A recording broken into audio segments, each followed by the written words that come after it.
Well, hello, my friends, and welcome back to the cabin. Today is January 9th, 2018. It's finally above zero today with a comfy 26 degrees. We'll have 9 hours and 12 minutes of daylight on the mountain today. That's 8 more minutes than we had at the time of my last posting. This is the Cabin Life Journals, episode number 4, titled Inconvenience or Adventure.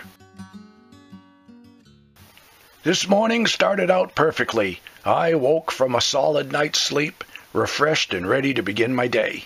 I got up, made a pot of coffee on the wood stove, and then sat in my rocker watching the fire, alone in the dark with my thoughts and my dog at my feet. There's just something to be said for simple pleasures like that.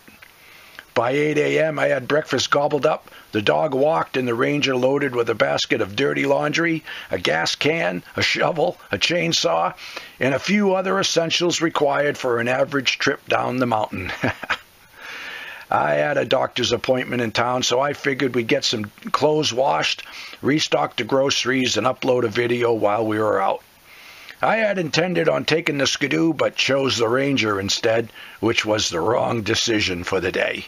You see, the Ranger goes pretty good when the trail is packed, but the foot of dry, mealy snow we got just wasn't packing down enough to make sufficient base to travel on. Even walking in it was exhausting. We were only a few hundred yards from the cabin when I realized this would be a one-way trip for the Ranger. Since we were churning our way downhill, I knew that attempting a return trip would be foolhardy, and there was no turning back now. I attempted to slow down and drive in low range, but that only got us digging downward more than moving forward. So high range it was, and it needed to be throttled pretty good to keep momentum. We were driving on multiple sled tracks, but not enough sleds had gone by to make an even passage. And on 2 occasions, my front tire slipped into a ski trail and down into the ditch we went. I thought we'd be stuck for sure, but miraculously, that Ranger churned its way back onto the trail, and onward we went. I was pretty impressed by that. The road is downhill for 1.5 miles, but the last run is a pretty steep climb to the pavement. Once we hit the incline, the digging and churning began again, and we lost momentum. The Ranger was dragging its belly now, but still clawing its way forward, inch by inch. We made it to the Jeep all right, but the Ranger wasn't going back up anytime soon. With the errands done, we parked the Jeep at the mouth of the road and started hoofing it back up the mountain. This mealy snow is a lot like walking on beach sand, and it wears you down pretty quick. A little past the halfway point, we found the road was all beat up from where moose had been feeding on a fallen treetop while we were gone, and I'm glad that they were gone now too.